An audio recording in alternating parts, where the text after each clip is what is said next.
Hey everyone, this is Scott Tittle bringing you a very special edition of 2 Minutes with Tittle. I've just recently returned from Washington D.C, where I had the opportunity and honor to serve on a panel at the Aging Media Network's Continuum Care Conference. And I got to tell you, I am so inspired having returned from that conference and listening to so many incredible speakers that are thinking about where our sector is going in the future from many different perspectives, whether it's from the capital markets, insurance carriers, providers, AI technology, and the like. But I wanted to report on one topic in particular that I found absolutely fascinating. It was a panel called Achieving Wellspan, How Wellness is Driving Business Strategies Across the Continuum. And specifically, the panelists were Joel Theisen, who is the CEO of Lifespark, Lynne Katzmann, the CEO of Juniper, and Mona Siddiqui, who is the Senior Vice President of Clinical Operations at Humana. And, you know, they really spoke about this importance as we think about the continuum of the real mind shift we have to take in order to think about a holistic approach to seniors going forward. And in particular, I thought it was really fascinating that they really focused on the vocabulary that we need to start using to make sure that we are mirroring and honoring that mind shift. And let me just kind of give you a summary and a list of certain vocabulary words that I want us to think about, start using.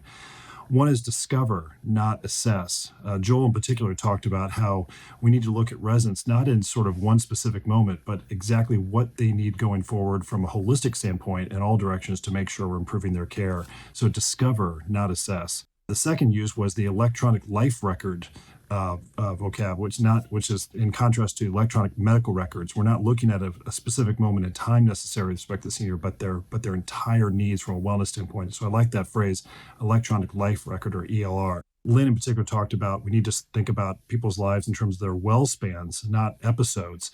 So I like that phrase as well, well span, not episodes.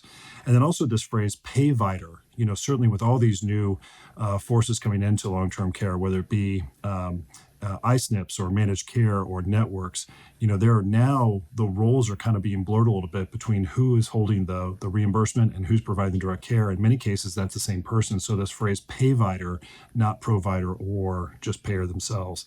And then lastly, of course, this global phrase continuum and not silos. I want to close with something that Lynne phrased, in particular that she talked about.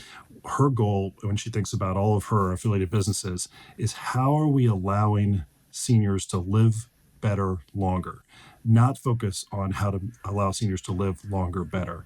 And I think that's an important mind shift set as well. So I just give you some of those 3 or 4 or 5 different vocabulary words. And I think as we think about using those more regularly in our day-to-day work, we're going to be thinking about seniors in a more holistic way and thinking about how to improve their wellness as opposed to just their immediate healthcare needs on an episode-by-episode basis. So I want to thank Tim Mullaney in particular from inviting me to speak on the panel, and for all the panelists that I was able to join there in DC.